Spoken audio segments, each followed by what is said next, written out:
تلنگانہ کے وزیر زراعت سنگی ریڈی نرنجن ریڈی نے کہا کہ ریاستی حکومت زراعت اور زراعت سے متعلق شعبوں کو ترجیح دے رہی ہے۔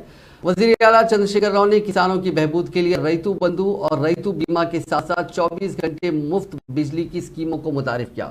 وزیر موصوف نے ونپتی ضلع کے گوپال پیٹ میں جاگیردار نہر میں 4.5 کلومیٹر آبپاشی کا پانی جاری کیا۔ اس موقع پر انہوں نے کہا کہ جاگیردار نہر کے احیا سے بدھارام، پولی پاڑو، چنور گاؤں اور دیگر علاقوں کے کسانوں کو فائدہ ہوگا۔ انہوں نے کہا کہ ریاستی حکومت نے کسانوں کے کھاتوں میں فصل اگانے کے لیے ریتو بندھو اسکیم کی 10ویں قسط جمع کر دی ہے۔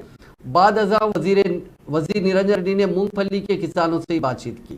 اس دوران انہوں نے کہا کہ سال 2018 کے انتخابات میں BRS پارٹی نے کسانوں سے قرض معافی کا جو وعدہ کیا تھا اس کے مطابق اب تک 36,000 کروڑ روپے کے زرعی قرض معاف کر دیے گئے ہیں۔ انہوں نے PCC صدر ریونت ریڈی کی جانب سے چیف منسٹر چندر شیکھر راؤ کے نام جاری کردہ کھلے مکتوب کا جواب دیا اور کہا کہ ریونت ریڈی نے کسانوں کی قرض معافی نہ ہونے اور ریاست میں اقل ترین قیمتوں کو ادا نہ کیے جانے کا تذکرہ کیا تھا، جس میں کوئی صداقت نہیں ہے۔